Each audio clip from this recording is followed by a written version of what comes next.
Untuk membentuk tanaman yang figur dan rimbun pada fase vegetatif, pupuk akar yang pasti kita gunakan adalah pupuk yang dominan nitrogen dan fosfor. Seiring berjalannya waktu, tanaman tumbuh menghasilkan daun yang mulai besar dan bisa berfotosintesis menjalankan fungsinya. Kita bisa memanfaatkan momen itu untuk membuat tanaman tumbuh lebih cepat dengan figur yang lebih baik.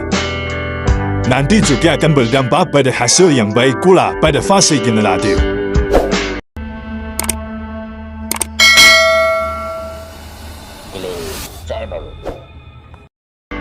Di sini, ketika tanaman sudah mulai besar mulai berikan pupuk daun. Mulai diberikan pada usia 7 hari setelah tanam. Masa vegetatif adalah waktu di mana kita membuat tanaman kokoh. Untuk itu kita butuh pupuk fosfat. Bukan hanya untuk pembentukan akar saja, fosfat memperkuat batang, juga memperbaiki kualitas tanaman.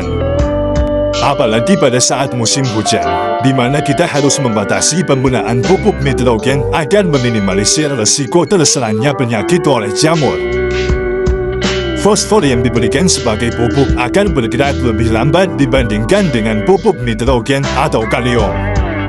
Penyerapannya lebih membutuhkan waktu dan tidak bisa diserap pada pH yang rendah atau asam. Sebagai petani yang mengejar harga pasar, kita butuh pupuk yang bisa mempercepat pertumbuhan vegetatif itu. Bukan hanya mempercepat, tapi juga dibarengi dengan kualitas daun yang lebih mantap. Pupuk tersebut adalah magnesium fosfat. Buat apa harus ada magnesium? Kebutuhannya memang tidak sebanyak pupuk fosfat. Tapi magnesium membuat klorofil daun lebih mantap. Warna daun yang tidak sempurna menyebabkan daun mudah terbakar oleh sinar ultraviolet matahari.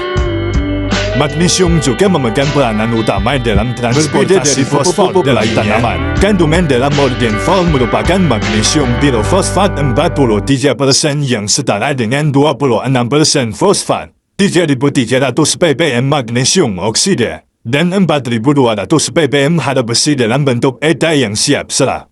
Pupuk cair senyawa magnesium pirofosfat ini paling cocok digunakan pada saat tanaman membutuhkan suplai energi tinggi, yaitu pada saat pindah tanam, pembentukan bunga, dan saat mengalami serangan penyakit atau cuaca buruk pada fase vegetatif.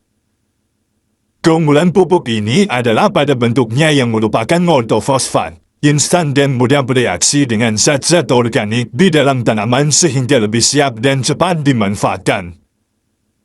Tentunya, pada fase pertumbuhan yang berbeda, kebutuhan dosisnya juga berbeda. Jangan sampai terjadi kekurangan atau kelebihan pupuk. Pada saat sebelum tanam, dosis yang dibutuhkan hanya 1 ml per liter.